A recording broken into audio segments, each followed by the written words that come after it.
So I'm Gloria Kiconco. I'm a poet, essayist, and zine-maker from Kampala, Uganda. And I was one of the 3 artists that participated in the Send Me exhibition in Kampala in April of 2024.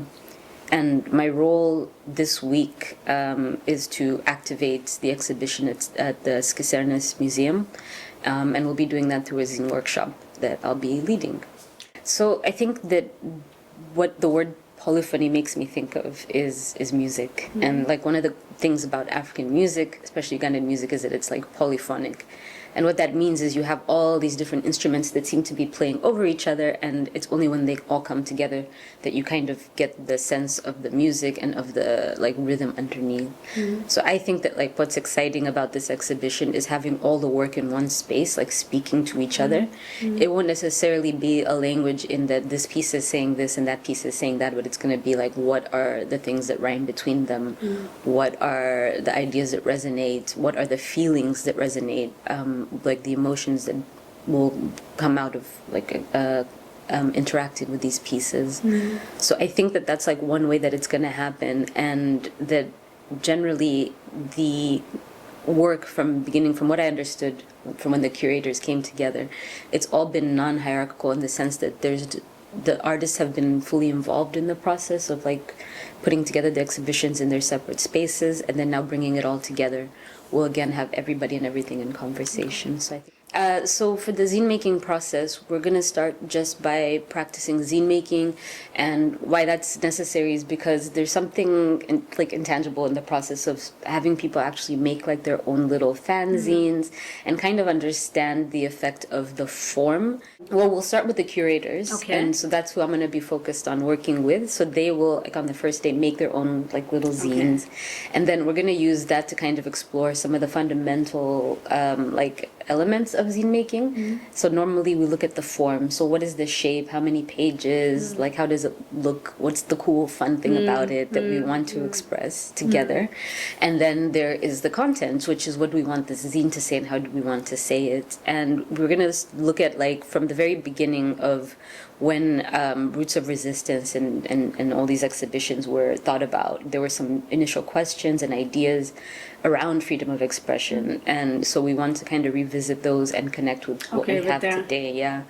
So there's form, there's content, there's visuals, there's text. So we'll do some exercises around like visuals and do some writing exercises as well to draw some text and ideas out. We will do some collage with elements from all the different exhibitions, and we're going to bring all of these things together into what I guess the final product will be is going to be something that combines a bit of documentation of what we've done, but also includes maybe what we've learned and what we would want to maybe like take away or share, right, with people. And so we hope to turn this little zine into a little like animation as well, so that it lives online and people can continue to revisit it. Lovely. So that's what we hope. And then King always has some kind of like surprise element, so there'll be a surprise in there somewhere for all of us.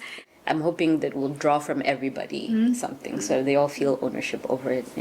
I honestly was a bit nervous when they explained this space to us, because I thought one will be far away from town, and then it's going to be cold and all these things. You know, when you don't know a space, you get nervous. But actually, the kind of being out here in the, I wouldn't say middle of nowhere because there's people, is really nice, because that is really what the residency space wants for us, is to just have some quiet, to slow down, and really just be present. And so I really love that. And then the fact that we can all be here together means that, you know, between like the work moments, we have more interactions, we have a lot of fun. People are upstairs cooking together right now. And I think that's kind of like the other thing you need for people to get to work together, know each other, is that downtime together as well. And I think that Sophie, who is in charge of this space, has done a really wonderful job making it so cozy and welcoming, and also having these cool little workspaces. So you're enjoying the time. I'm really enjoying it. I would highly recommend this space to anybody. When I first got here with Frederick, that, you know, it's so great that people have been working on this, especially the curators, for a couple of years now, and mostly online. So having everybody come together just really deepens that experience and just makes it more profound and amazing. And get to connect on another level that's not just the work level. It can be really exhausting. I think living in trauma, living in oppression, and specifically like the three artists, those of us who were part of Send Me Kampala, it was me and my sister who live in Uganda, and then El Sadiq Mohammed Janka, who was coming from Sudan straight out of the war. And so I think that for him everything felt especially like heavy, but the way he interpreted that in his work was to look at these kind of items and things that people bring with them, and there's something quite joyful, say specifically in his images, right, that feel very different from the experience that his work is talking about.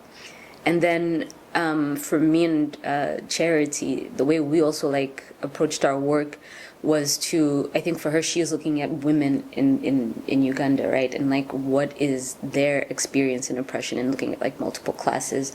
So she's putting an analytical eye to this instead of being pushed down by like the oppression and the trauma. She's like, okay, let's continue asking questions. Let's continue looking at the imagery all around us and what it means. And then for me, I looked at where do people end up going because of this, because we have like a big brain drain in Uganda, and we have had for many decades. And I'm like, so what makes this happen? And part of that is the oppression and the trauma. And I'm like, where do people go? And then why do some people choose to come back? Why do some people choose to stay? So I think we each found our own way of just coping and like pivoting around those two. More than anything, artists really need each other because we kind of don't have anywhere else to go but to each other.